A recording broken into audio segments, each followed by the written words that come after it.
Good evening. I'm Mark Ivy. Welcome to the latest edition of Kernels from the Cornfield. No huffs, no hauls, no shucks. News with a dash of commentary to spice up your fare for Thursday, June 19th, 2014. Boots on the ground.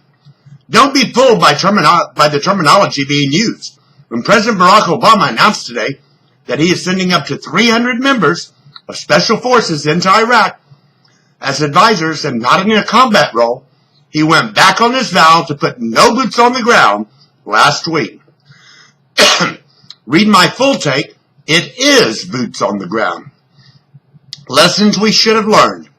Returning to Iraq after pulling the troops out in 2011 has me asking, did we learn anything from Vietnam?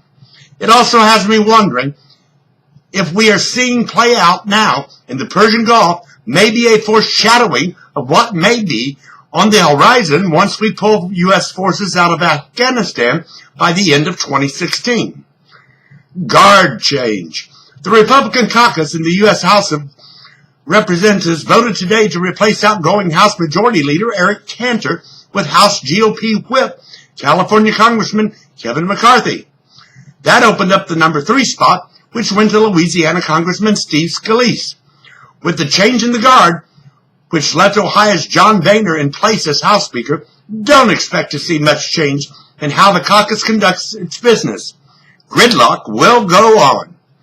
Do as I say, not as I do.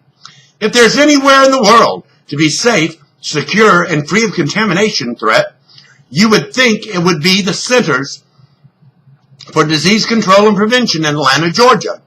That's another belief shattered. It is being reported that up to 75 scientists were exposed today to live anthrax. If so, these scientists may be facing pain and even death in the coming days. Other staff, the families, and the public are not at risk, according to the CDC. What was he smoking? Former Montana governor, and hoping to snag the Democratic crown from Hillary Clinton, Brian Schweitzer, is anything but dull and boring. Schweitzer is reported to have honed in on his gaydar and pronounced that Southern men are effeminate and that alarm bells go off when seeing outgoing Virginia Congressman Eric Cantor. Huh? I think Billy Bob, both Cephas and Bubba might take offense at the idea. I'm sure there are many of these good old boys who would be happy to set Schweitzer straight. By the way, Governor, usually it is gay people who possess gaydar. Trying to tell us something? Schweitzer has reportedly now apologized for his remarks using social media. Under the radar, NATO announced today that it had detected Russia increasing the number of troops and more activity on its border with Ukraine.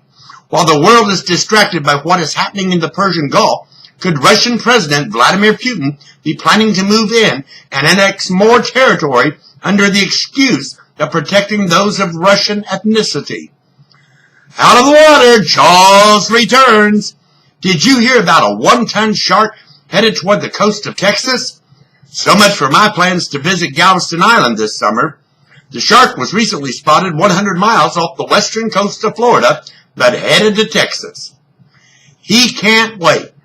Texas Governor Rick Perry has taken a page out of President Obama's playbook. Perry announced today his state could not wait for Congress and the federal government to get its act together to deal with the human tragedy occurring along its border with Mexico. Perry is stepping up police patrols and involvement along the border to deal with the onrush of illegal immigrants pouring over the border. This, of course, is much like the president using executive orders because he won't wait on Congress to act. Hands in the cookie jar?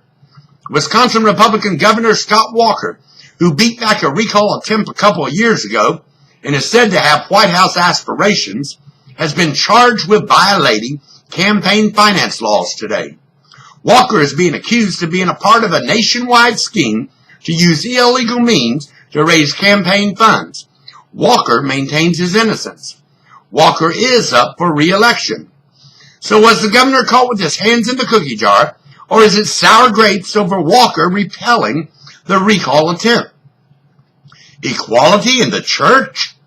The Presbyterian Church USA voted today to allow its ministers to conduct same-gender marriages in those states where it is legal. The measure still must be approved by the majority of the 172 presbyteries across the nation. That's what caught my attention for Thursday, June 19th, 2014. Tune in tomorrow for another episode of Kernels from the Cornfield. I am Mark Ivy. Good evening.